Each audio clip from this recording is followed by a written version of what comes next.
welcome to Groundhog Graphics Retro. My name is Martin, and this video is an update to the time of day clock alarm bug. My friend Tim, who is also a vintage computer enthusiast, discovered the possible answer as to why the time of day clock alarm is not dependable on the 64. So I want to put it to the test and see if we can get this bug nailed down and a solution in place. So let's get to it. The problem with the alarm seems to be associated with the CIA 6526 complex interface adapter, and it has been documented on Wikipedia.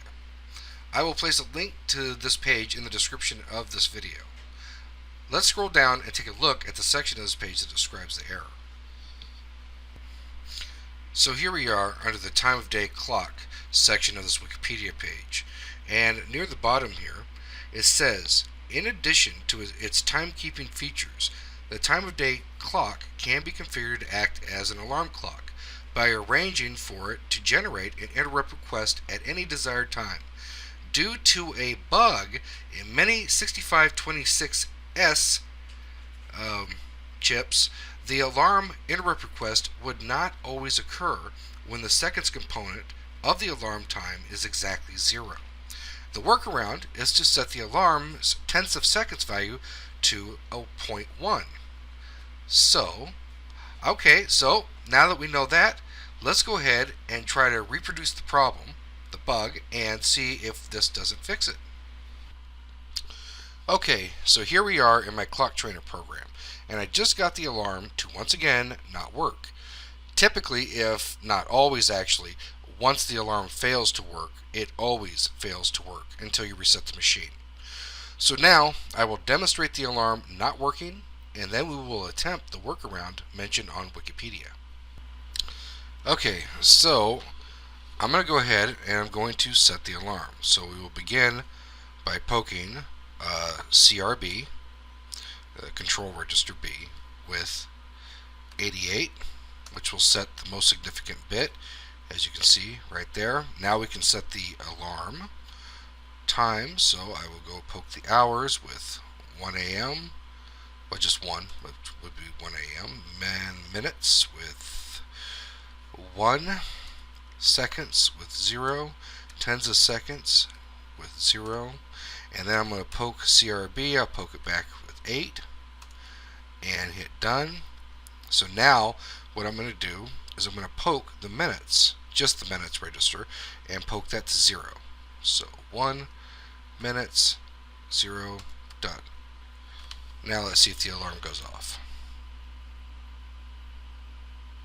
And the alarm did not go off. Not surprising. So now let's go ahead and reset the alarm for 1:01 a.m. but this time let's poke 1/10 of seconds into the tens of seconds register, and then try this again.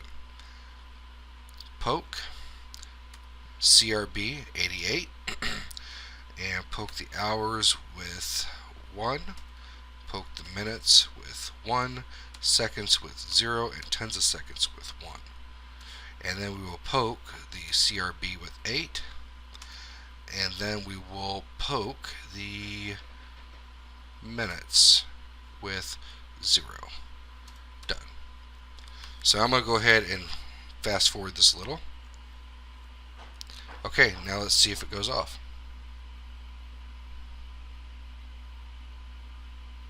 And it doesn't work. Interesting.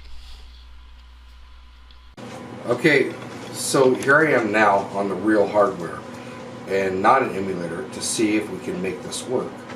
And I'm going to go ahead, I'm going to set the alarm, and we're going to see what happens. So poke CRB 88. So now we see most significant bit set, and poke hours 1, poke the minutes with 1, poke the seconds with 0, poke the tens of seconds with 1. Poke our CRB again with 8, and now we should poke, you see our time right here is 1:09, so I will poke that back to 0, poke minutes, 0, and tens of seconds, not tens of seconds, I mean seconds. It will poke that with 55. Done. See if the alarm goes off at 101. And it doesn't. So, does this workaround work? So far, no. But I have one more test I want to do. I want to restart the computer and give it a fresh start and see if this will work. Because I already tested this and made sure the alarm wasn't working. But let's try it with the alarm untested.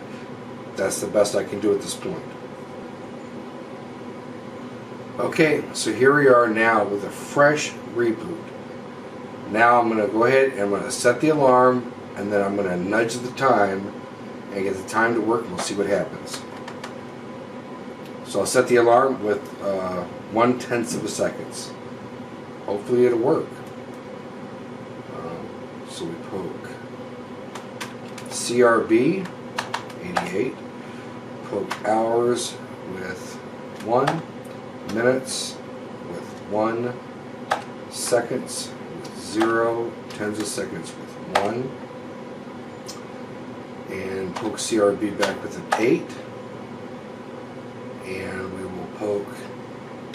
Now we see that the alarm is set, but the time hasn't been started yet, so we will poke. We will poke the seconds with 55, and the tens of seconds with, well, we'll just do a 0.1. We'll do a 1 there just in case, and then we'll hit done and see if the alarm goes and actually reaches the alarm time and works. Here we go. And it didn't work.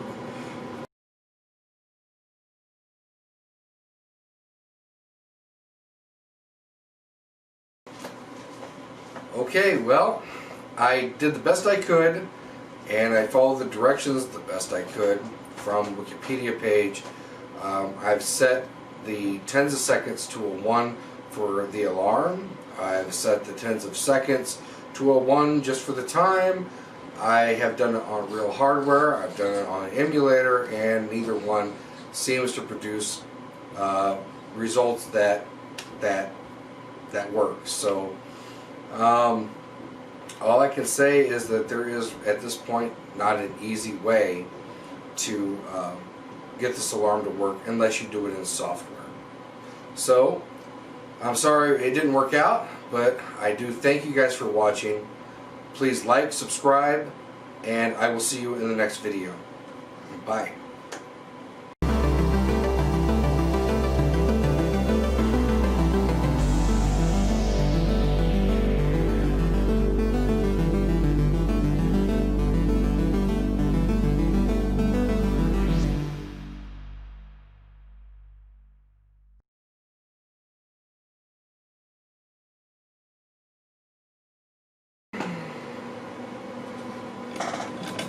Oh no! Oh shit!